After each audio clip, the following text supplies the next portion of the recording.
आता परवानगीचे अर्ज करायचे सांगितलेले मान्य न्यायालयानं, आपण ते करतोय, त्याच्यामुळे अडचण असण्याचं कारण नाही. मान्य न्यायालयाने कुठेही तसा नकार दिलेला नाही. त्यांनी एक नवीन कायदा काढलाय काहीतरी या 2-4 दिवसात. अचानक त्याची तारीख मला वाटतं 26 का 27 ऑगस्ट काहीतरी, 27 ऑगस्ट त्या दिवशी एक नवीनच कायदा आणला. आणि त्या कायद्याअंतर्गत जागा कुठंच नाही त्यांना बोलायला आपल्याला, कारण लेखी निवेदन सगळ्या ऑफिसला आपण सादर केलेली रीतसर. त्याच्यामुळे त्यांना आपल्याला परवानगीला, शांततेच्या आमरण उपोषणाला कायद्याचे सगळे नियम पाळून आपण करणार आहेत. त्याच्यामुळे त्यांना पुढेच अडवता येत नाही. मग त्यांनी अचानक एक कायदा आणला, 2025चा काहीतरी कायदा आहे, आणि त्या कायद्याची परवानगी घेतली नाही. म्हणले आता तुम्ही आम्हाला नोटीस दिली नाही, आमच्या वकिलाला माहित नाही, तुमचा नवीन कायदा आलेला आम्हाला माहित नाही. मग तुमचं प्रशासनाचं, सरकारचं काम होतं त्यावेळेस. आम्हाला निघायच्या टायमाला सांगते की अमुक अमुकने याचिका दाखल केली, याचिका बी कालच केली, निकाल कालच आला. आम्हाला पण सांगायचं, आम्ही न्यायालयाचा सन्मान करतो, आमची बाजू आम्ही मांडली असती. लगेच देवेंद्र फडणवीसचा महाधिवक्ता उभा राहिला आणि निकाल पण लावून घेतला. असे कसले काय देऊ, कोण त्यांचा सरकारी वकील, असं कसं काय होऊ शकतं? इतके दहशतवाद्यासारखे डाव टाकायला नाही पाहिजे सरकारने, कारण ही खरंच लोकशाही नाही राहिली. आता हे लय लांब चाललं आता.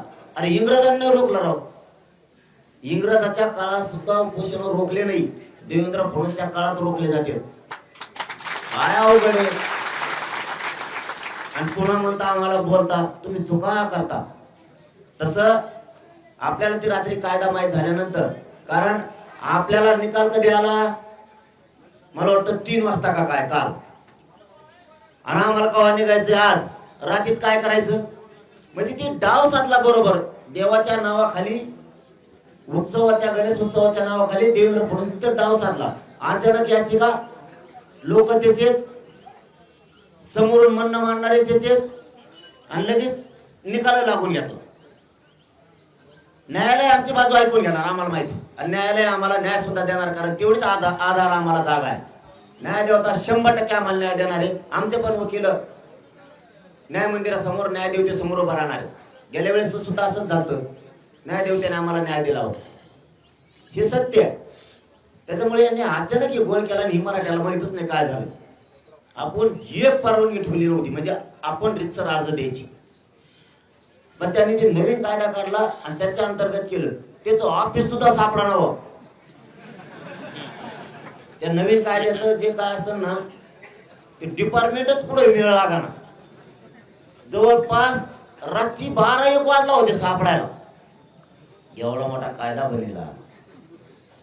त्याचं काहीतरी सांगायचं, याच्याकडे जा, त्याच्याकडे जा, किंवा कुठे नुसते त्याला अर्ज सादर करा. त्याला कोणाला?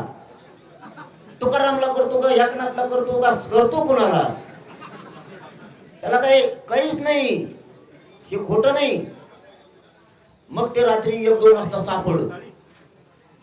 ही सत्य परिस्थिती. कारण मान्य न्यायालयाने सांगितलं, तुम्ही तिथं अर्ज करा